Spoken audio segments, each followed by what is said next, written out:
Sherrod Brown passes on a White House bid, and the gas tax battle begins.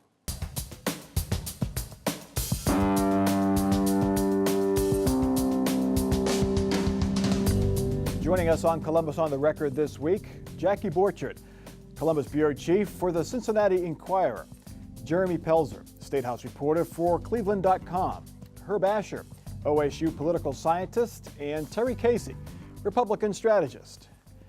After visiting the 4 early primary and caucus states after saying he would be the most pro-union and pro-worker Democrat in the field, Sherrod Brown says he will not run for president. Brown says he thinks he can be more effective in the Senate. Many viewed Brown as a strong contender to President Trump, a liberal Democrat from the Midwest, a candidate who appeals to working class voters in the key states of Ohio, Pennsylvania, Michigan, and Wisconsin, but that mantle now will go to somebody else. Herb Asher, are you surprised? Somewhat, but I think Sherrod went into this, very realistic, understanding there are going to be many candidates, some candidates, using the current phrase, in the same lane that he is or whatever, that it'd be very, very difficult to raise money. It'd be very, very difficult to bring together the grassroots support in each of these states. So I think he did it the right way. The unfortunate thing is that Sherrod's is a voice that needs to be heard during the Democratic primaries. Now, maybe that voice becomes Joe Biden, maybe it becomes Amy Klobuchar or somebody else, but I always thought he was actually one of the most qualified people among the Democrats that are being talked about to run. So, Jackie, was it name ID? He just didn't have the name ID that, well, Joe Biden, he's not going to have the same name ID as Joe Biden. Nobody has the same name ID as Joe Biden. I mean, look, Sherrod was polling in like 1% in the polls. It was a pretty big, challenge ahead. And he said, when he went out on this listening tour, that his main goal is to make sure that the candidates in his party are talking about the issues that are important to him. And we've seen in the last couple weeks other candidates like Cory Booker, even using that phrase, dignity of work. Elizabeth Warren also talking about it. I mean, will that, continue going forward is yet to be seen. But and that's one thing that Sherrod Brown told reporters today, that he wants to really encourage that and kind of remain a voice at the table, even though he's not running, to make sure that that is the case going forward. And I would add, besides lack of name ID, this thing called raising money, because he announced he wasn't going to take corporate and other money as he had done throughout his whole career in Congress and in the Senate. But I don't think he had the base.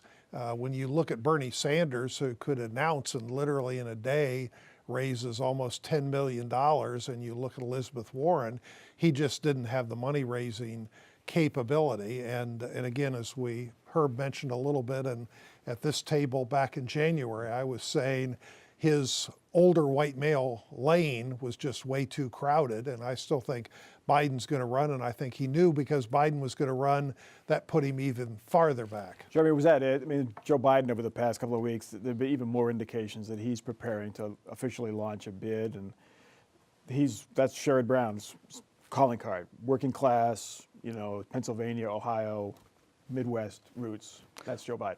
Well, I believe that the last time I was on this show, I predicted that he was going to run, so I'm eating some crow right now. But I believe Terry and Jackie are absolutely right in terms of money.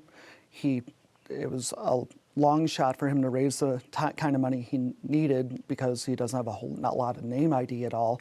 And also, I mean, there are questions about what would happen to Ohio if he left. Would Trump beat him in Ohio? That's an open question. Yeah. And also the second part is, if he leaves, he said this is a non-factor, but if he leaves, Republican Mike DeWine appoints his successor. Only if he was elected president, which I think they would right. take that. Fair. They would take that trade. And Sherrod Brown did say that today on the phone, that it seems like a pretty fair trade for my party to trade a senator for presidency. But I think it's also important to note that he didn't rule out vice presidency. And we all know now that he was being considered for that in 2016 with Hillary Clinton. Yeah. Herb, you could argue that he did run for president. Sherrod Brown did run for president. He went to Iowa, New Hampshire, Nevada, South Carolina. It just wasn't officially as a candidate. He basically did a campaign. But lots of people test the waters. That's really part of the process or whatever. I think he recognized there was going to be, what, 15 to 20 Democrats. How does he break out from that group, especially if you do have people like Biden and Klobuchar in it or whatever? And I think, look, he made a rational decision. He also has increased somewhat his visibility among the national media. So my guess is we're going to see him have more opportunities to, in fact, talk about issues or whatever without having to be questioned in terms of his motivation, because he's not a presidential candidate. And so he does have more of a platform now. Right, and he was also wise enough not to try and outcompete on the extreme left wing of the Democrat Party, because he realized that might be a long-term problem next time he would come up for re-election in Ohio, because that's another part of this week's stories of you got a Democrat Party divided over anti-Israel comments and what's appropriate and what's inappropriate. And he's tried to stay out of that, and he's tried to stay out of the Medicaid, Medicare for all, and some of the other very costly schemes that are being floated. The one thing I would say, just that Sherrod was not just talking about the working class. He was talking about the middle class. So he was not simply the candidate of labor unions. He was really the candidate of a broader group of people who would say that perhaps they're not being represented. He had his message, Jeremy, was very, whether you swipe a badge or punch a clock or care for your elderly parents or your kids at home, whether you work for tips. I mean, he had the line down. He had his talking Right. points down. Just It just never changing caught the fire. names of the cities he mentioned, depending on the state he was. Well, I mean, his problem, one of his problems, if he did enter, was, you know, he's crafted this image as I'm going to attract I'm kind of the Trump whisperer. I'm going to attract all these blue collar Obama Trump voters. But he has to move beyond that, because if you're going to win Democratic primaries, that can't be your base. You need to have an image as someone who can reach into those liberal activists. But Herb makes a good point. That message, the dignity of work and expanding it to the middle class, I think he saw as a blueprint for how Democrats should talk to the Midwest.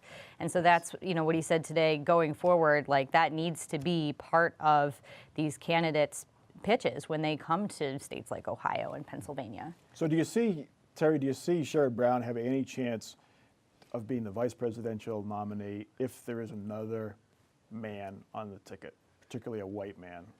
He's at the got top of the ticket. he's got a chance, but I mean, vice president, you can waste a lot of time speculating in what ifs, and until the presidential field gets farther along, who knows? But I mean, and also part of the problem, I mean, the national media just never gave him any real attention, because they were more obsessed with some of the other candidates, the Elizabeth Warrens, the I don't Bernie know, Sanders. He was on the network, cable networks quite a bit. He got some, but I mean, it just wasn't. 15 candidates or whatever. yeah. So. But Sherrod was not the new flavor of the month. And Absolutely. the national media got so caught up in Kamala Harris and talking about what the mayor of South Bend and Beto O'Rourke. And Sherrod really has, you know, he's reliable Sherrod who's been in office, authentic, has been consistent on the issues and right on many of the issues. And that's just not as exciting to the coastal media. Jeremy, Ohio's last hope, John Kasich, is he going to run? Well, he's got his CNN gig right now, and I mean, I don't think. I don't want to make any more predictions, I guess. Well, yeah, but he said himself. Kasich said himself a couple months ago that if he ran against President Trump, he wouldn't win a single state. No. I think he is operating under the premise of you make your own luck. So if there's an opening that he saw where he could have a viable path to the presidency, he'd be ready to jump on it. And I think, especially given the midterm results, he is not seeing any opening right now. Not with 90% approval rating for the president among Republicans. No, and he's on CNN, which last time I checked is like the third rated network in terms of its numbers. So it's some visibility. He's speaking at colleges, but it's just hard to get on the radar in prime time. He was in Vancouver. He's writing a book, another one. Yep. How many electoral votes come Not out too of many. British Columbia? Well, you get some Seattle bleeding, I think, but still. Anyway, this week, Governor DeWine called on lawmakers to work with him to solve the state's problems together. He received a standing ovation. The spirit lasted about 8 hours, at least as far as the proposed gas tax increase is concerned. DeWine used a good portion of his State of the State address to sell his gas tax hike, saying the state needs the 18 cents a gallon, at least, to fix its roads and highways. let me assure you, this is a minimalist approach. This is a conservative approach. With this being the absolute bare minimum we need to protect our families and our economy. DeWine admitted that lawmakers will be tempted to lower that amount, and later that very day, that's exactly what the House proposed in its bill. Beginning October 1st, 2019, Ohio's motor vehicle fuel tax will be increased by 10.7 cents on gasoline and 20 cents on diesel. Jeremy Pelzer, was this a rebuke to Governor DeWine, or was it just part of this negotiating process to get to a number eventually? I think both. I think both. There's a genuine, he said that's the bare minimum, and the House Finance Committee and then the full House called his bluff. But I would say that the past week, this has been probably the best you can get for Democrats in the legislature. This is the best they could have hoped for, because you start with DeWine's State of the State, where he's laying out all these spending proposals for social programs, and now you have a House transportation budget that passes only because it got enough Democratic votes. And there are things in this transportation budget beyond the gas tax, like $100 million a year for mass transit. Governor DeWine proposed $40 million. There's one license plate instead of requiring two in the state. I mean, these are things that Democrats have been pushing for, and now they're getting them. Jackie, where does this go from here now? I mean, it goes to the Senate. The House has approved the transportation budget with the gas tax basically cut in half from 18 to 11 cents. Well, and it seemed over the last couple of weeks that the Senate has even less of an appetite for raising the gas tax than the House did. So to see the House, slash it almost in half, and then have Senate President Larry Obhoff talking for several weeks that he doesn't even believe that there's necessarily an infrastructure funding problem that needs to be addressed. So, I think we'll see at this point, the DeWine administration is going to be working with the Senate to try to get as much of that number as possible. The night that they put that, changed the amount and revised the bill, Governor DeWine called my colleague Jessie Balmer and told her it was completely inadequate, that amount of 10.7 cents. So, that's not something that they asked for 18 and were expecting to get 10. They asked for 18 because they say they need expecting to get 18. And they took out the inflation factor. They also did some things They're on going to phase it in. cracking down on red light cameras that some urban cities very much wanted to do as a revenue source. But clearly, in case anyone had any doubts as far as whether the co-equal branches of government between the executive and legislative, the legislative branch wants the governor to know that they're alive and well. Well, they were, Larry Householder and Larry Obhoff were standing right there next to Mike DeWine. The whole speech had to be symbolic. Didn't do any good, I guess, at least not for so far. Anyway. Well, I think the governor knew 18 cents all at once was a bit of a push, but what the Senate does, and of course the legislature hasn't seen, which I think is going to roll out March 15th, the state budget, which is going to be an even bigger thing. So there's still lots of opportunities for horse trading and other things to happen.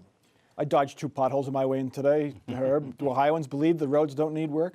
They, of course, believe the roads need work. And this is one of the few taxes, user fees, whatever you want to call it, that citizens understand how their tax money is being spent.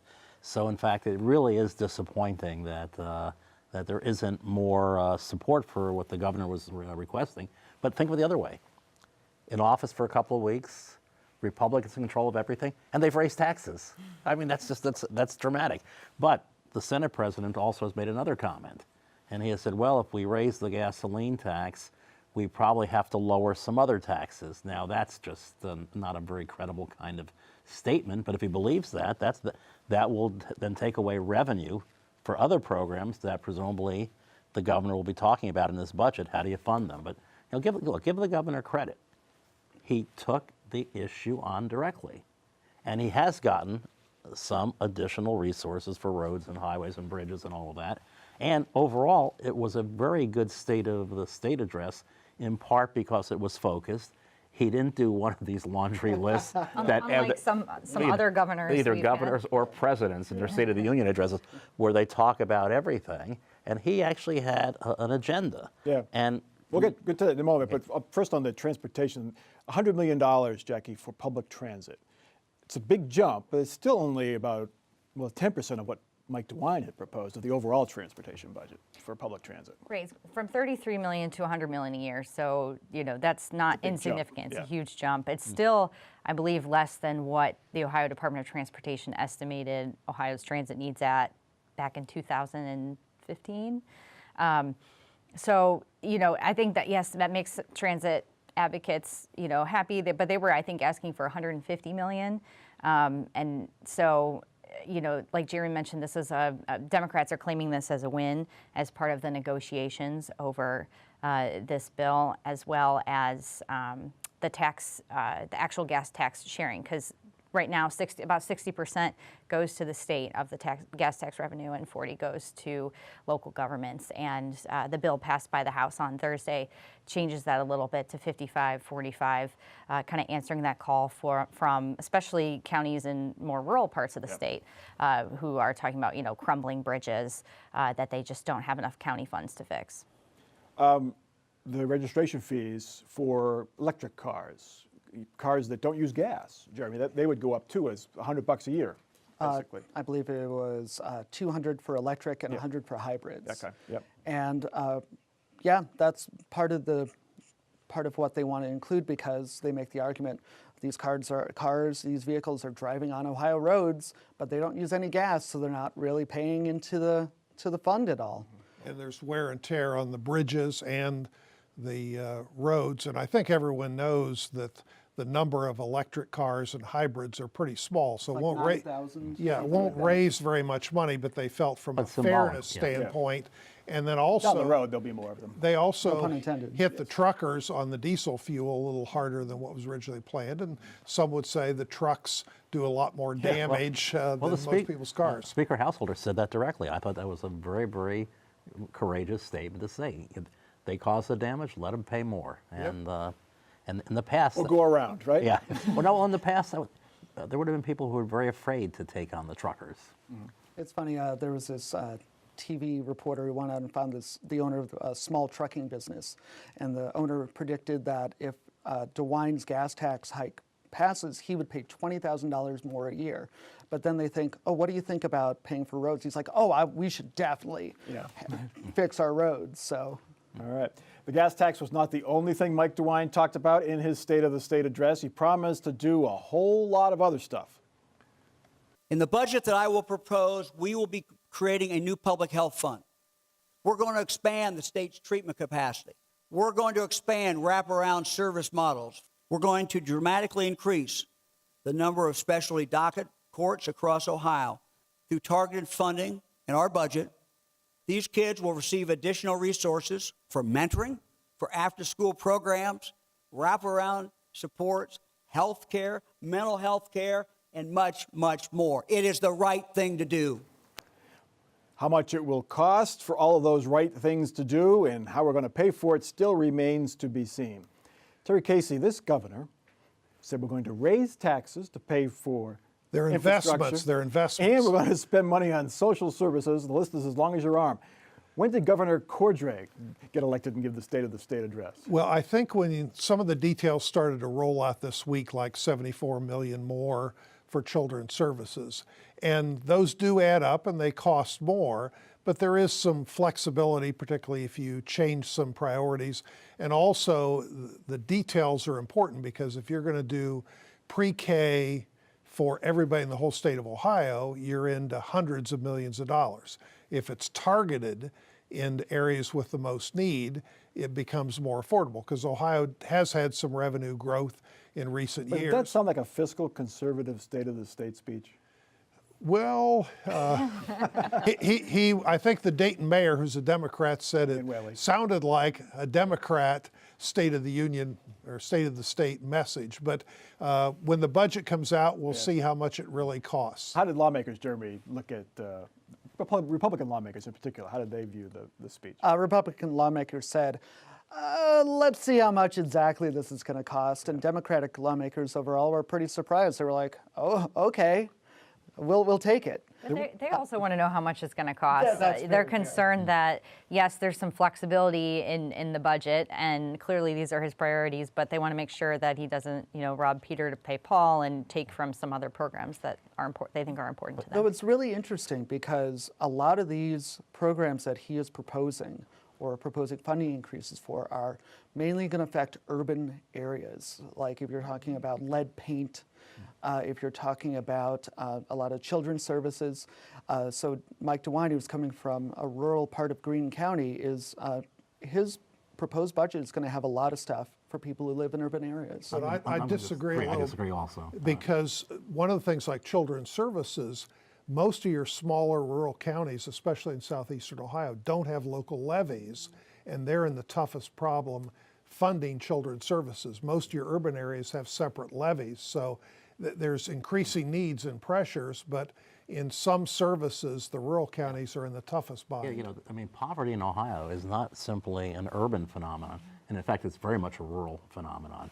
The opioid crisis, of course, is urban, suburban, and rural.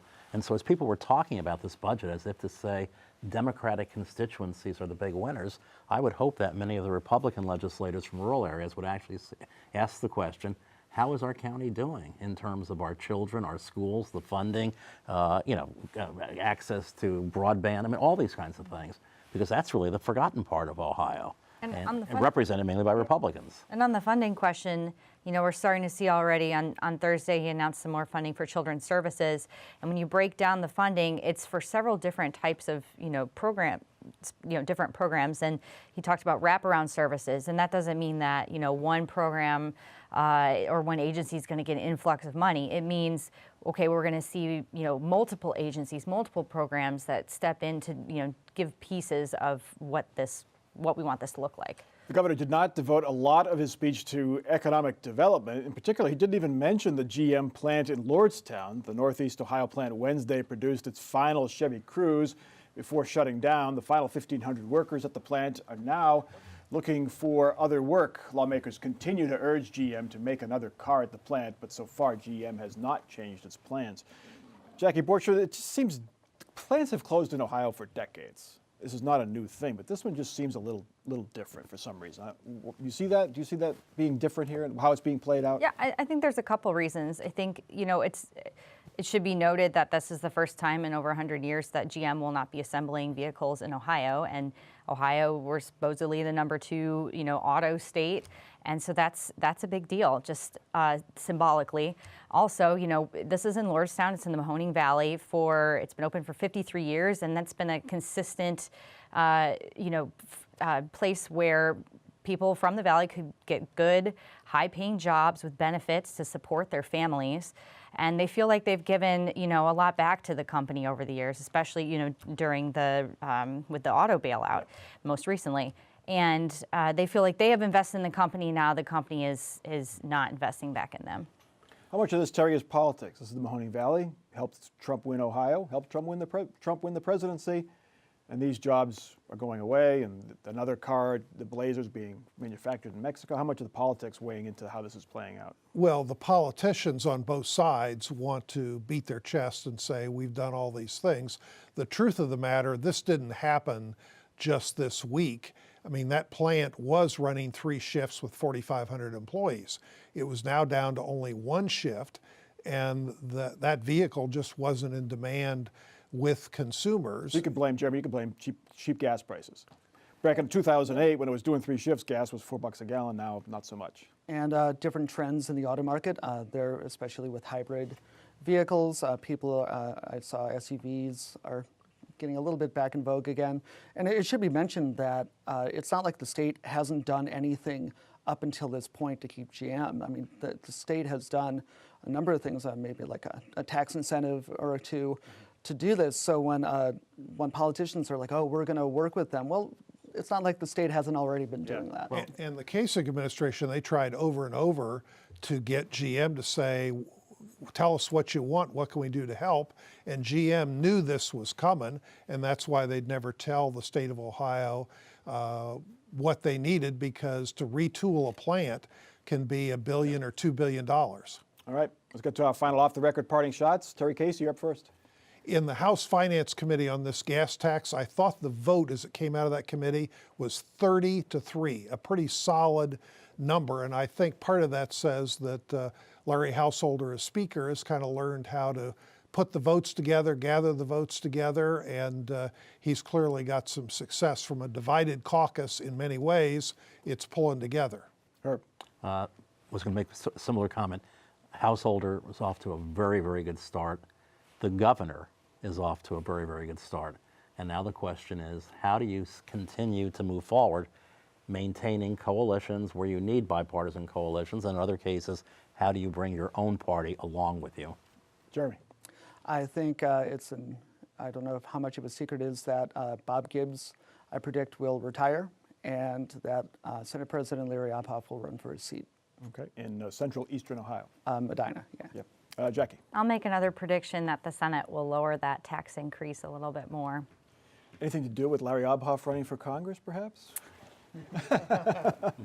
I predict one guy is very sad that Sherrod Brown is not running for president is his barber, because now Sherrod Brown will need far fewer haircuts for those national TV appearances. So maybe he's rooting for Sherrod Brown to run for vice president. That is Columbus on the Record for this week. Check us out online. Continue the conversation on Facebook, also on Twitter, and you can get each episode on demand at WOSU.org. It's very helpful during pledge season when you can't watch us on TV on Sunday. For our crew, for our panel, I'm Mike Thompson. Have a good week.